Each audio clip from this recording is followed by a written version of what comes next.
Hello, everybody, and welcome. I hope your Friday evening is off to a good start. Welcome to More Sports and Less Levine, the Weekend Winners Edition. I'm Dave Bacon. We will talk plenty of Browns football. NFL announced they will keep the NFL draft at the assigned dates late in April. They will be more of a virtual thing with the draftees and really no fans attending, but it keeps things on the same time frame. NFL draft will happen late April this year. Want to talk a little bit about our Cleveland Browns and the way they're constructing this roster as they move forward. Andrew Berry and Kevin Stefanski doing a nice job, and you can see kind of the synergy that they were looking for. Let's take a look, though, at the 2016 draft class. Browns had 14 picks, 8 of them in the top 130, and this would be guys that would be getting that second contract coming up. None of them, none of the 14, 8 in the top 130, none of them are still with the Browns as we get ready for the 2020 season. Some of them still in the league. Joe Schobert just signed a really nice contract. Cody Kessler is with the Patriots as a backup. Nassib and Agba both signed free agent deals. Rashard Higgins still out there. Corey Coleman signed on. But none of them are with the Cleveland Browns. So that leads you to the question, what kind of challenges do Andrew Berry, Kevin Stefanski, and the previous regimes face when they are constantly changing because they can't develop players and get them for that second contract? Time to welcome in Jake Burns from the Orange and Brown Report. Jake, a guy that we always turn to when we have some definite football questions. Jake, what about that? You're constantly changing schemes. You're constantly changing general managers. Everybody wants their own guys. The Browns don't have any of that 2016 draft class, 14 strong, that will be getting second contracts from this franchise. Yeah, I think the thing that gets really challenging in these situations is understanding that just because guys don't stay here doesn't mean that there wasn't talent drafted. You know, Emmanuel Ogbah, Joe Schobert, some of those types, even Corey Coleman sort of fringing on, and Cody Kessler too. These are guys that if they had not gone through the multiple regime changes, as they have done so, just 3 in this short period of time, those are guys that could still be here for a cheaper second contract and could still be contributing because they would have ties to the front office. You see so often when these changes occur that, you know, the next front office comes in and flushes out the guys that they're not connected to, or the young talent somehow gets flushed out, and these guys go on and find success at other places. And I think that is something that happens with Cleveland a lot, unfortunately. Guys like Jordan Poyer, the safety in Buffalo, who's having a great career there, and then Demario Davis, who leaves Cleveland when a regime change came in and traded him off, and he's one of the best linebackers over the past 2 years for New Orleans. It's just it gets really challenging because when you're a new GM, you have this plan, this goal, this model of a team you want to make, and when that happens, sometimes guys who probably shouldn't be let go don't fit what you're looking for, and they're let go and they catch on and thrive somewhere else. I think that's the thing that people don't necessarily always understand, is that there's not one unified football philosophy in the NFL. There's 32 different visions of how this thing should look. And just because a guy doesn't fit with Cleveland's vision doesn't mean that a guy can't go somewhere else and thrive in that other vision. So I think that's the challenge the Browns have, is trying to find a cohesive future that allows one decision maker and a group around him to be a unified voice for a duration that's longer than 2 years, 3, 4, 5 years, and even longer. You hope that these guys strike gold, and it's a long-term future here. But yeah, you're looking at the 16 draft class. You're looking at the byproduct of multiple regimes, a regime that drafted them, the next regime comes and goes, and then a whole new regime comes in with Andrew Berry for this upcoming season. And that's why teams and franchises like Cleveland are struggling, because so often they're having these new names, new faces come in that want to do their own thing, and that leads to talent hitting the door. When you look at, guys that are really picked after the first round, they have certain things they do well, but certain things that they're deficient in. That's why they're not, top 4 or 5, 10, 15 in the draft. Is that kind of what it is, the scheme fit? You're asking guys to do certain things. And when it constantly changes, you constantly are changing, other than the elite of the elite? Sure. Yeah. I mean, you're looking for guys that fit what the coach wants to do. I mean, say that you have a guy like, Freddie Kitchens, who's more of a drop back thrower. You need tackles that fit that mold and maybe are more gap blocking scheme guys because they like to run power and counter and things like that. Well, that's completely different from what Kevin Stefanski likes, and that predates what Hugh Jackson liked, and it's all in a 5-year window. I mean, it's like you have coaches who need certain players that can do certain things, and you're really trying to maximize what across the NFL is a short window of coaching opportunity that you need to get your guys in here. And when that pressure is there for you to get it right and get your guys in to do what you want to do, that's where good talent is flushed out. Especially you see this frequently along defensive lines and secondaries, and usually along offensive lines too. Guys get flushed out, and they're looking for certain people that fit a scheme, and that's no different than what we've seen here. We just have to hope the Browns can continue to stick with the scheme for a prolonged period of time, at least on the offensive side of the ball. And then if you look to defense with Joe Woods, you hopefully Joe does well enough to get himself another crack at a head coaching opportunity, and then from there you have some disciples underneath him who can continue to build some continuity. So the best places have coaches who dominate one side of the ball. Andy Reid's an offensive mind, Bill Belichick's a defensive mind.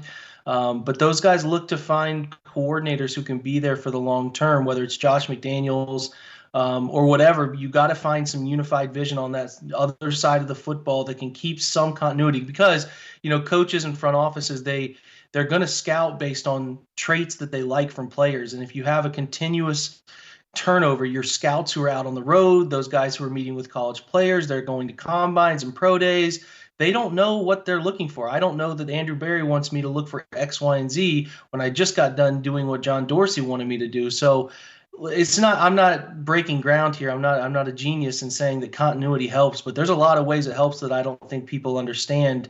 And it is just uber challenging if you continue to turn over your front office, your scouting department, and all the above, trying to identify those players who fit continually.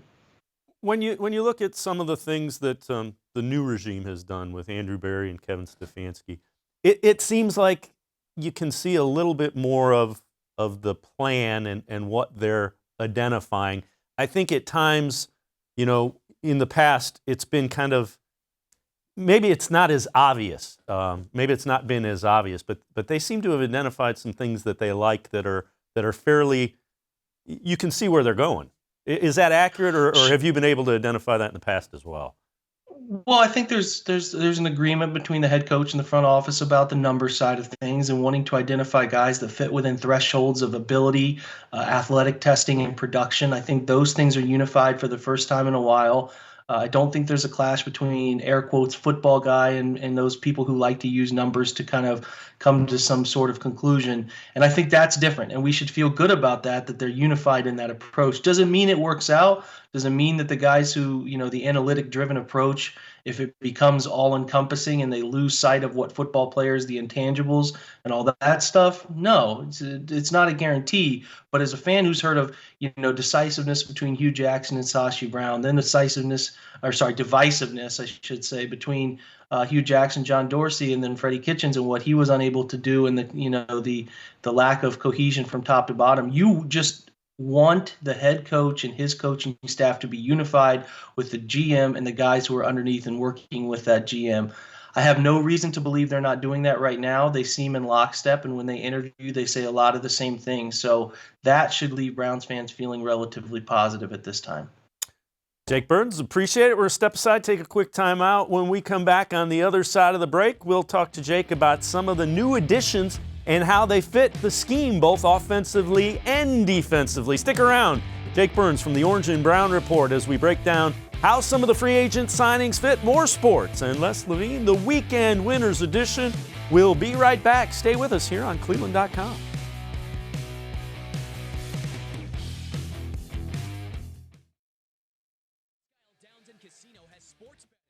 Use one of our 50 state-of-the-art Bet America kiosks to place your bet and watch your favorite games on one of our many HD televisions, or visit our sportsbook area. Only at Presque Isle Downs and Casino.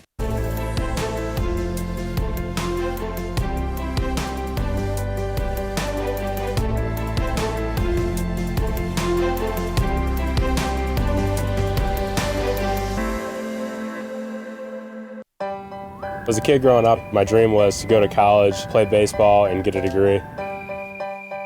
Coming out of high school, I had two choices.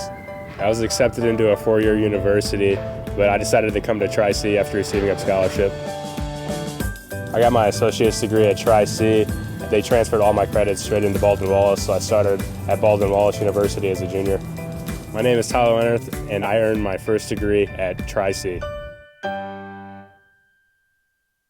The Ohio Lottery Partners in Education program recognizes role model students and teachers from across Ohio. Nominations can now be done completely online. To nominate a deserving teacher or student, go to ohiolottery.com. In the About section, find Partners in Education. There you will find links to the nomination forms. Students kindergarten through 12th grade can be academic all-stars. Teachers can be honored as a Teacher of the Month. The Ohio Lottery Partners in Education, where stars shine.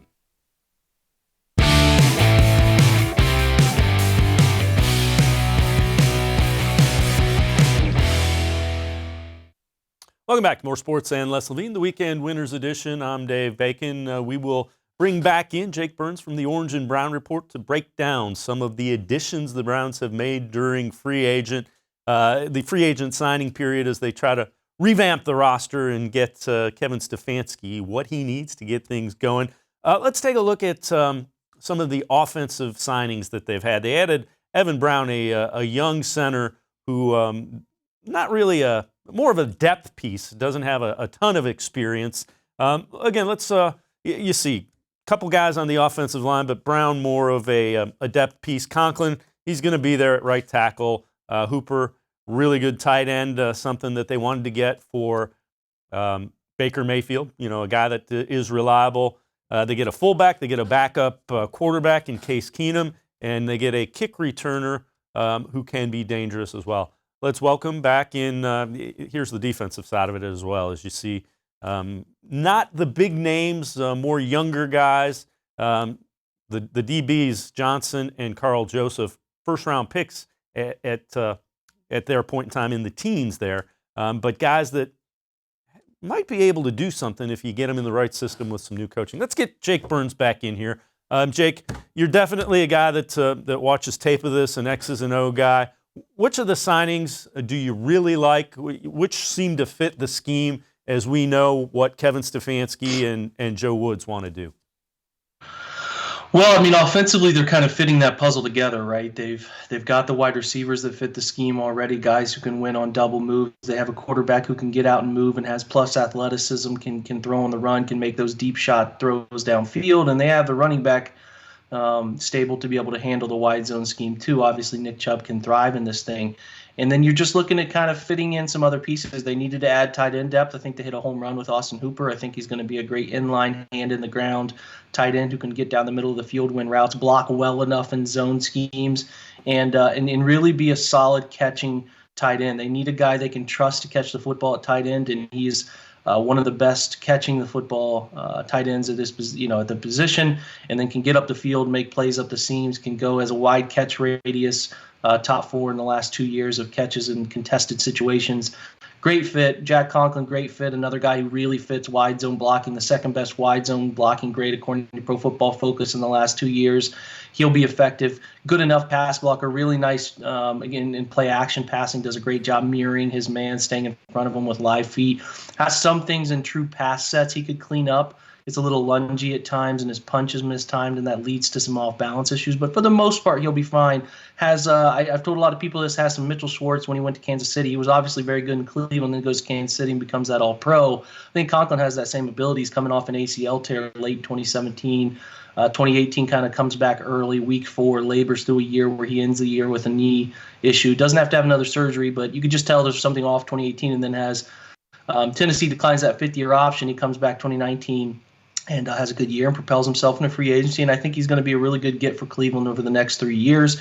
So they just have to fill that left tackle role. And I think they will eventually do that in the draft. We'll talk about that later. But Case Keenum, solid backup. I probably wouldn't have spent that much money on a backup if Baker's the guy that you really trust and you don't really need all that. But I also get the point. They want somebody that they can trust if injuries happen or if an emergency happens and Baker doesn't play as well as they're hoping. They got to have a plan there. And Case's familiarity with Stefanski from operating under him obviously is something that works in his favor. So they went that route, which Case can be a help. I mean, you listen to his interviews, he certainly sounds like he's going to help Baker immensely. And then Andy Janovich, who's, in my opinion, every bit as good as some of the top-tier names, Kyle Juszczyk, San Francisco, and C.J. Ham, Minnesota, some of those well-known fullbacks. I think he's every bit as good, very athletic, very fundamentally sound blocker with patience, can pull block, can get up in the second level from the backfield and block. Also a sneaky good athlete getting out, catching the football, too. I think Browns fans will like him, what he gives them on that 20 to 25 snaps a game. So that side's great. Defensively, they added a bunch of one-year guys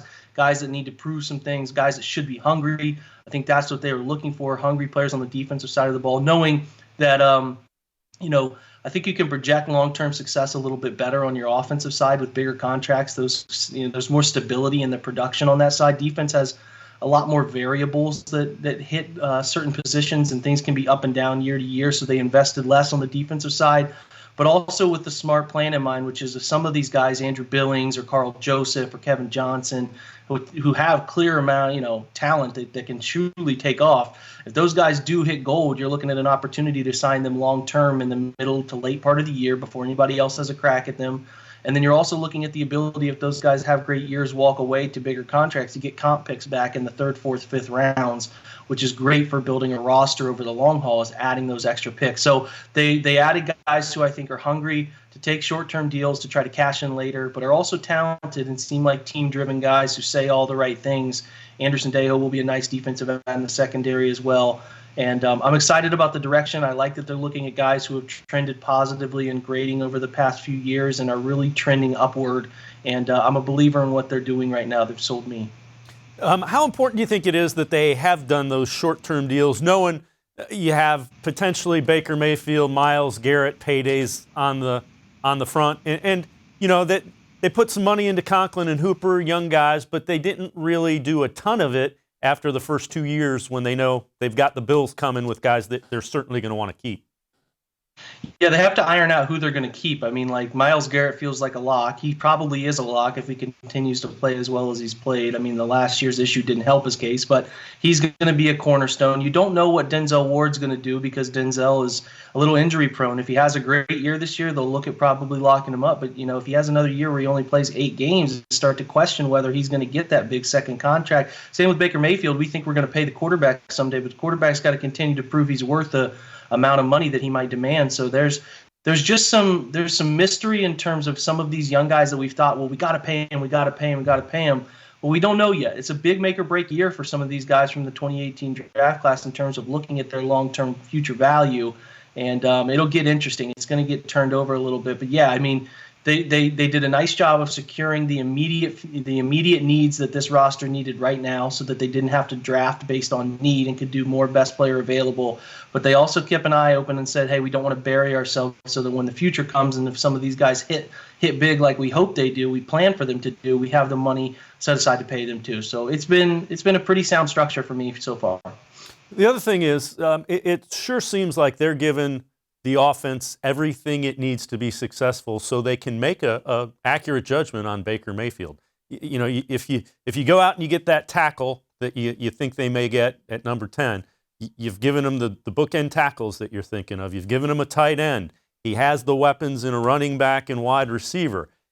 It's kind of like, okay, show us what you can do. Is that kind of what you're getting at with Mayfield this year? The pieces should be there for him to have the success they expect. Yeah, absolutely. I mean, they saw what he could do his rookie year. They really liked what they saw from him. Had a bad year last year. The more things that trickle out in the media and the more things we hear about how the operation was being run, it's not overly surprising. But Baker also didn't play well and didn't make great decisions. So he does have to prove it. And I think that, like you said, Dave, they've done a nice job of really saying, we don't want there to be any gray area on whether we think this guy can be what we expect him to be. There is no hole on the offensive line, presumably, if they fix left tackle with the draft or maybe one of these veteran free agents or trades. They will patch that hole at left tackle and have a really good offensive line. They'll have 2 pretty dang good tight ends, 2 really good wide receivers, and 2 phenomenal running backs. So it's like, hey, man, you got the keys to this thing. take off with it, do what you need to do, show us you can win football games and put up numbers. You even have one of the most quarterback-friendly schemes. So there truly is no way around it. Baker has to play well and he has to produce. And if he doesn't, they're going to have to start poking around at quarterbacks again at some point in the near future. And every Browns fan hopes that's not the case. I alluded to this earlier. Let's take a look at what they project. This is Spot Track. And again, it's the one area where people are projecting what the cap space is available. And the Browns have a significant amount of cap space available, the most in the league. Again, this is via Spot Track, so not sure exactly how accurate it is, but they project over $41 million. Next closest is the Jets at 29, Skins 27, Texans 26, Dolphins 17. Point is, it looks like the Browns are going to have plenty of cap room to operate. How important is that? How impressed are you with the way Andrew Berry has manipulated and kind of worked around with that? He's made solid football decisions from everything you can gather, and kept in mind, the money side of it that is somewhat analytics. It's been pretty impressive. Yeah, they've done a nice job. They've put some, the Conklin and Hooper deals are backloaded deals that pay them more later because they expect those guys to be ascending players who are worth more later in their contracts. Both will be like 28, I think, when they expire from these deals. So they've backloaded things. That's kept their rollover cap, which is year to year. If you don't use an amount of cap, it rolls over every year and adds up until you use it. It's like a use it and you lose it sort of thing. And then you can't use it again. So like those 1-year deals, they make sense. So they've kept some flexibility open to be able to, if they want to go out and sign maybe 1 or 2 more guys and have them be on shorter 1-year deals or even 2-year deals where they know somebody like Olivier Vernon's coming off the books, they can do that. So they've backloaded some of the newer deals, knowing that they also have to bring in some bigger contracts later too. But they've kept some of those deals short 1-year deals that benefit the team too, and haven't broke the bank on anyone yet. But there is some room. You got to remember too, there's rookie cap that gets held into that, as well. They call it cap holdings for all the rookie contracts, and they have I think 8 picks or so. So should be interesting to see how it plays out. But yeah, you shouldn't be, for the most part, should be encouraged that they haven't really run themselves out of money right away trying to fix all these holes. Yet they've done a nice job bringing in some solid players. Jake Burns from the Orange and Brown Report. We're going to step aside, take a quick time out on the backside of the break. We'll take a look at some guys that the Browns might sign. Still some free agents out there that could help address some of what is needed on the defensive side of the ball. Jake Burns from the Orange and Brown Report. You're watching More Sports and Less Levine, Weekend Winners Edition. Be right back with Jake Burns after this timeout. Stay with us. Celebrate Naturestone's 30-year anniversary with a free Naturestone floor. During 2020, we will be giving away 30 free floors to 30 very lucky customers to say thank you for making Naturestone the best concrete flooring solution for garages, basements, and more. Call or visit Naturestone.com today to register to win, and we'll send you a copy of our new buyer's guide absolutely free. There's no purchase necessary. Winners will be chosen monthly. With over 30 million square feet installed for more than 60,000 customers, it's easy to see why I always say it's not just a floor. Wow, it's Naturestone. Got your Ohio Lottery pick 3, I see. Yup. Those glasses are hip. Hip? Most people think I'm a square. But what's wrong with that? A box bet can increase your chances of winning. And what is a box? A square. There are so many ways to play. There's coming out the wazoo. Oh, shucks. Look at me yammering on. Put a lid in it, Picky Ricky.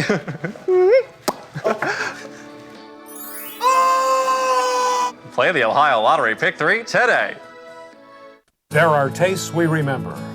Every smell brings the happiness of times gone by. Experience this every time you walk into Gallucci's Italian Foods. Whether you need lunch on the go, a catered party, or that perfect blend of wine, meats, and cheeses, Gallucci's has exactly what you're looking for. Straight from Mama's Kitchen for old world traditions or original experiences. From the tastes you remember to new flavors you'll never forget. Gallucci's is a tasty branch of your family tree. When it comes to selling you a mattress, most retailers are handing you a long line of extra steps that drive up costs and create confusion. At the Original Mattress Factory, we simplify the mattress shopping experience by building mattresses and box springs in our own local factories and selling them direct to you. It's short, sweet, and simply makes sense. So experience more than just the mattress store. Experience an original, the Original Mattress Factory.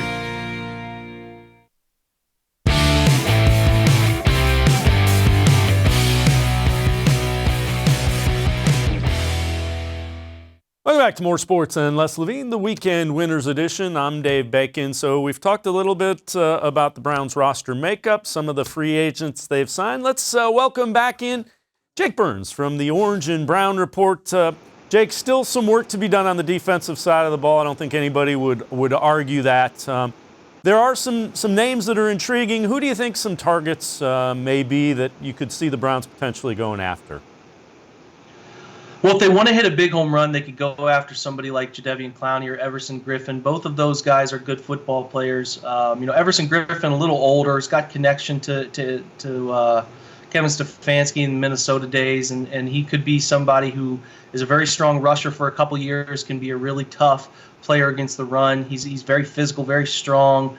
I'm not sure what type of deal he's looking for or what he plans to get at this point. If the Browns can structure something short, 1-2 year deal, that could make the perfect amount of sense for both sides, as you could do Myles Garrett's fifth-year option and then sort of roll over Myles Garrett's next contract into whatever Everson was making from his 2-year deal. So that would make sense. And he's a very good football player, would be a fantastic strong side edge player who can get after the quarterback. And if you want to put Olivier Vernon inside or Everson Griffin inside, if you want to watch something fun, watch Everson Griffin the wild card game rushing from the interior. He was deadly. So that could be a fun trio there at rush edge. Jadeveon Clowney, listen, he's a phenomenal player. He doesn't have the ton of stats that back up being a top-paid defensive end edge rusher. The Texans used him all over the field in his time there, would line him up crazy locations. He was a little more consistent off the edge for Seattle. I think he's expecting money that's probably not there because he hasn't produced the numbers that usually are equivalent to the big-time edge rusher deal. So he's probably sitting and hoping somebody maybe gets desperate or misses on the draft and can offer him something big short term. But if the Browns want to get in play, they certainly could if they wanted to give him something 1, 2, 3 years. But it's always a money demand for him. And then sort of low key player that's off the radar is Derek Wolfe, who is a very good interior, sometimes outside rush guy. He's only 30, has I believe above 30 career sacks. He's had a nice career in Denver. He's a good rotational player. Could add nice depth to the Browns' defensive line, inside, outside, and some varying fronts. And all three of those guys are very interesting to me, and I think that they're on their radar. It's just a matter of how much they want to invest in the time period in which they want to invest in those guys. The other thing to keep in mind is there's likely going to be a pretty big bump in the salary cap just as the league renegotiates their TV deals with an expanded week of games that has been agreed to by the Players Association and the NFL. And only one bye, so a couple more playoff games. There figures to be a pretty substantial bump in the salary cap coming in a year or two when those TV deals are renegotiated, because the way the salary cap works is it's a percentage of the league revenues. So you're talking billions in revenue from the TV deal. There's going to be a bump in that salary cap, and that's one of the reasons some of these big-time players may be willing to take a 1 or 2 year deal.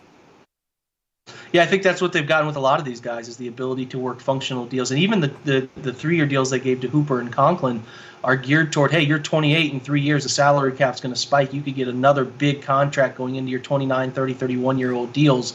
Or the Browns could even be the guys who give them those contracts. So it works out for everybody. But you're absolutely right, Dave. Everybody has an eye on the future of what it's going to look like in 3 years. And as CBS and NBC and everybody, ESPN, fights over these ABC fights over these football TV contracts, it's going to get really interesting. They're going to hit a huge payday, and you saw this with the NBA and how they restructured their TV deals not too long ago. It'll certainly translate into higher salary cap figures, and that looks to benefit a team like Cleveland, who could have at the same time some big contracts that need to be fixed at that point.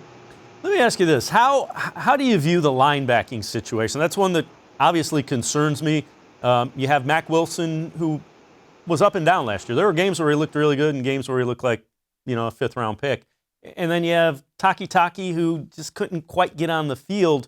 What do you see the Browns doing? How do they address linebacker, or do you think they're pretty good with the linebackers?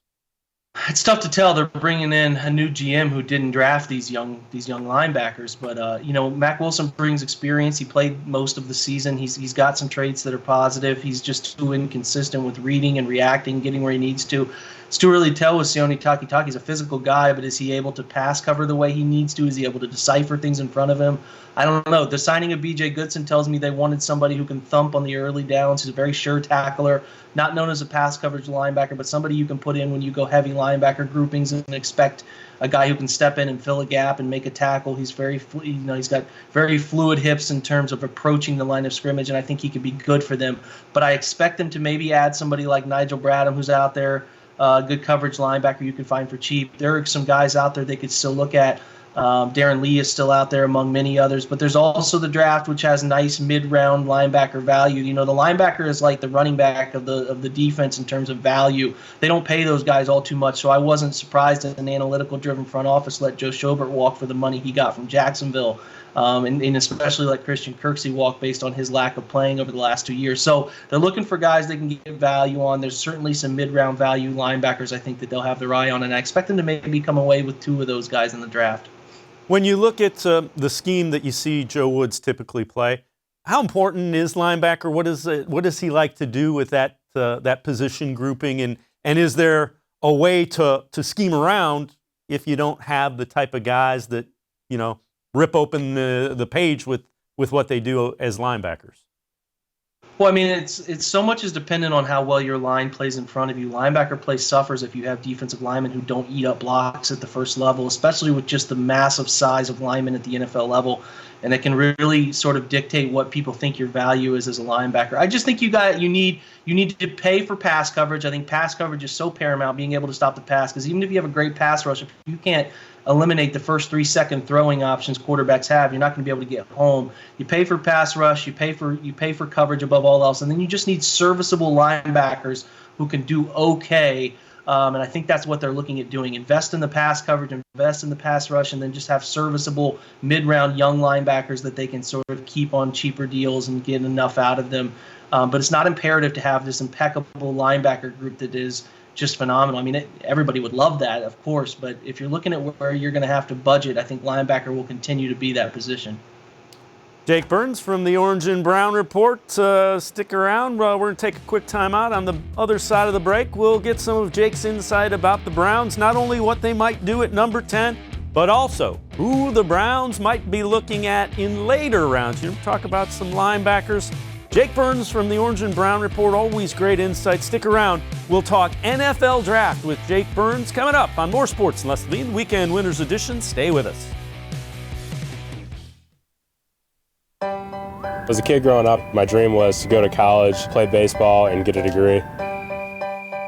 Coming out of high school, I had 2 choices. I was accepted into a 4-year university, but I decided to come to Tri-C after receiving a scholarship. I got my associate's degree at Tri-C. They transferred all my credits straight into Baldwin-Wallace, so I started at Baldwin-Wallace University as a junior. My name is Tyler Leonard, and I earned my first degree at Tri-C. The Ohio Lottery Partners in Education program recognizes role model students and teachers from across Ohio. Nominations can now be done completely online. To nominate a deserving teacher or student, go to ohiolottery.com. In the About section, find Partners in Education. There you will find links to the nomination forms. Students, kindergarten through 12th grade, can be academic all-stars. Teachers can be honored as a Teacher of the Month. The Ohio Lottery Partners in Education, where stars shine. It takes attention to detail. With your local Bryant dealer, you're getting more than just a technician. You're getting someone who pays attention to your needs and the little things that make a big difference. It takes a dealer you can rely on. And to keep your family warm this winter, here, let me show you how this works. It takes Bryant. Bryant. Whatever it takes. And to keep your family comfortable, it takes Smiley One Heating and Cooling. Find them at smiley1.com.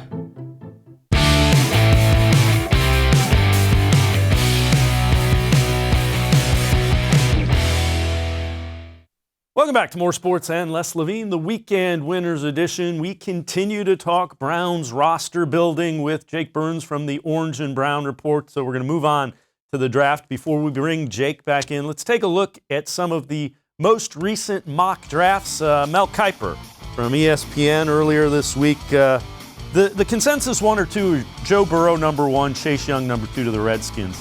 He has Okudah 3. He has Isaiah Simmons, a linebacker, going 4.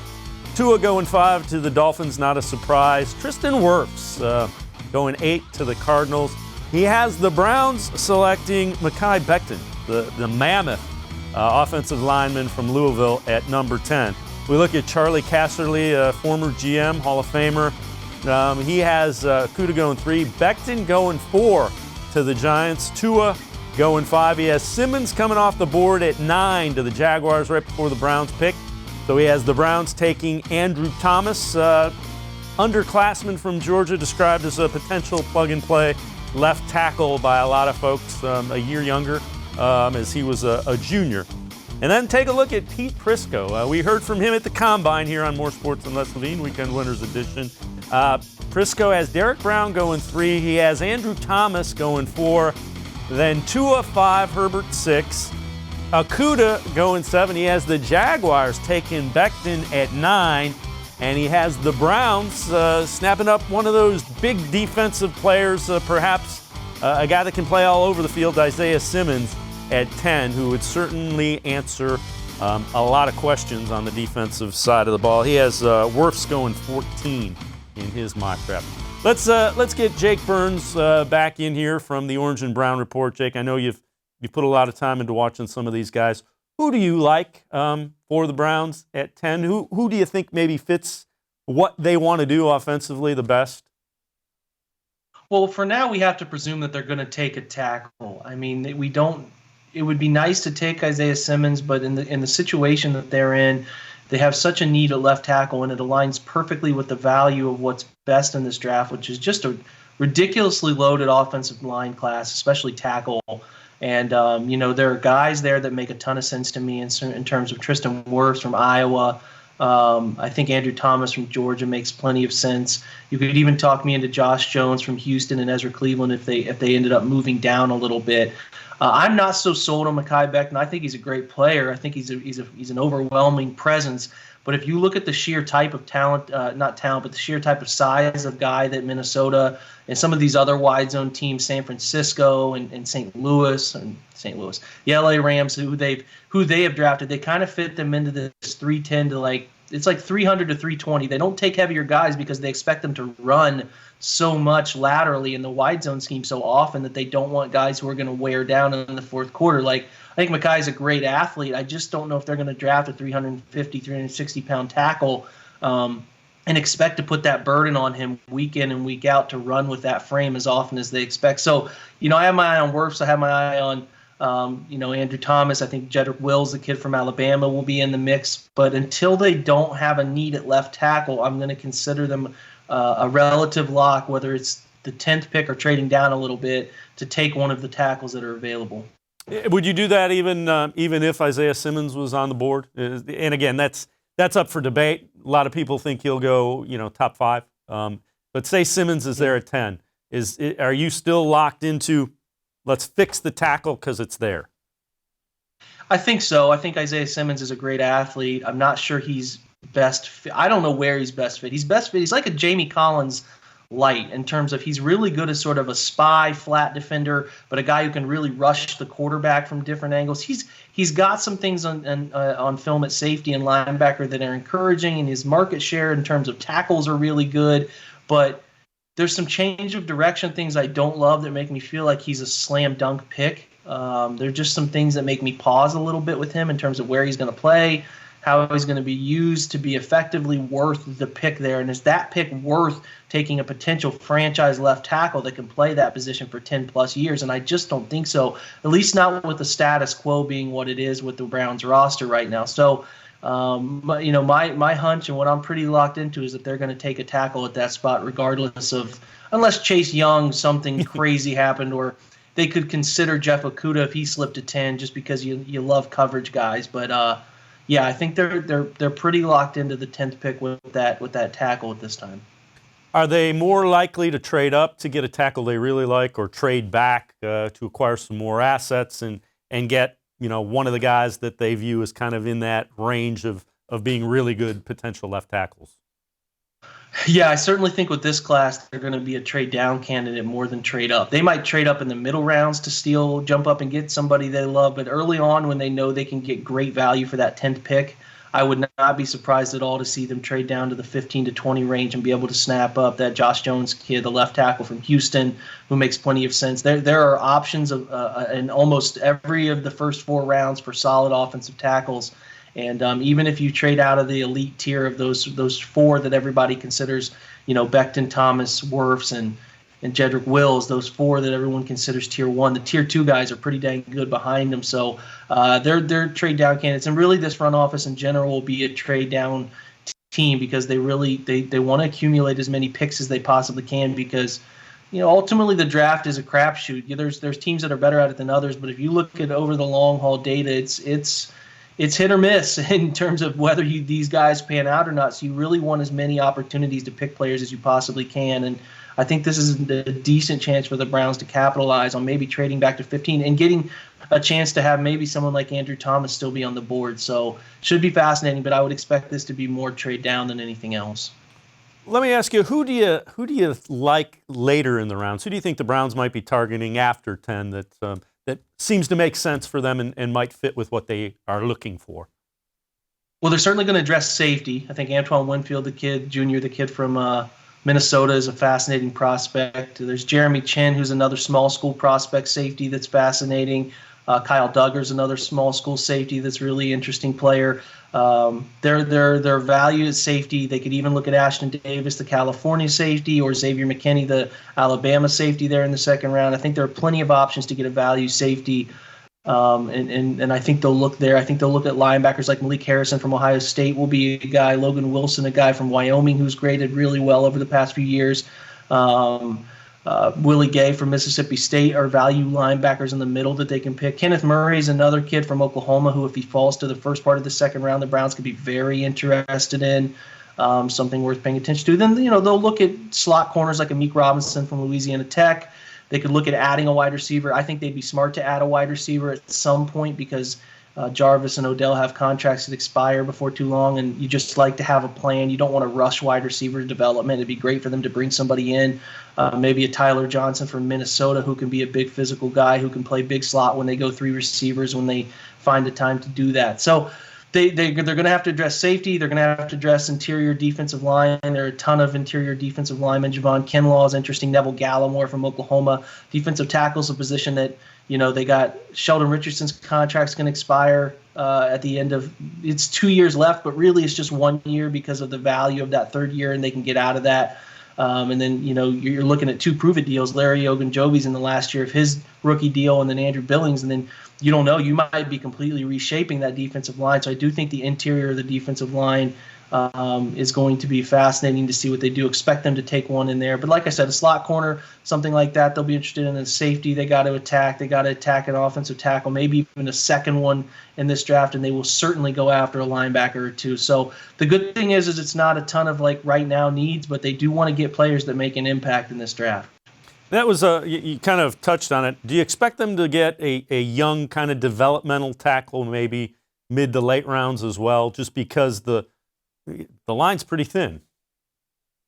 Yeah, I think it would be wise just because this class has so many offensive tackles that I think can pan out, and I think it would be wise to get 2 of them. But they also don't want to stretch at any point either, and they really want to identify who they think has the most talent at that point, like Throckmorton kid out in Oregon who's going to be a mid-round pick. He could pan out, and even could be a guy you move inside at some point too, because Bitonio and Treader are, that's the thing about the draft. You got to look 2, 3, 4 years down the line, and where's your roster going to be, and that's the biggest challenge. So they got to try to balance that too. But I certainly think, Dave, to answer your question, if they came out of this draft with 2 offensive tackles, it wouldn't bother me one bit because you got to look at maybe replacing Conklin in 3 years, and you want to have some people that you could trust to do that for you. So you just never know, and injuries happen too. So, they took Drew Forbes in the 5th round last year. I think they'll be sort of 5th or 6th round. I can't remember at this point, but he was a late pick. They'll certainly look to add a lineman. I think maybe it could be even an interior offensive lineman late in the draft. Jake Burns, as always, great stuff. Jake Burns, you can read him in the Orange and Brown Report. Does a lot of X's and O film breakdown. Always good stuff. Jake, appreciate the time. Thanks very much. Yeah, thanks for having me, guys. All right, Jake Burns, always great stuff. And that'll do it for us on this edition of More Sports and Les Levine, the Weekend Winners edition. Les Levine will be back in the chair. And again, I want to thank Jake Burns from the Orange and Brown Report. Always good when he's breaking down the X's and O. Again, Les Levine back in Monday, 6 to 7. We'll see you again next Friday right here. Stay safe, everyone. Have a great weekend.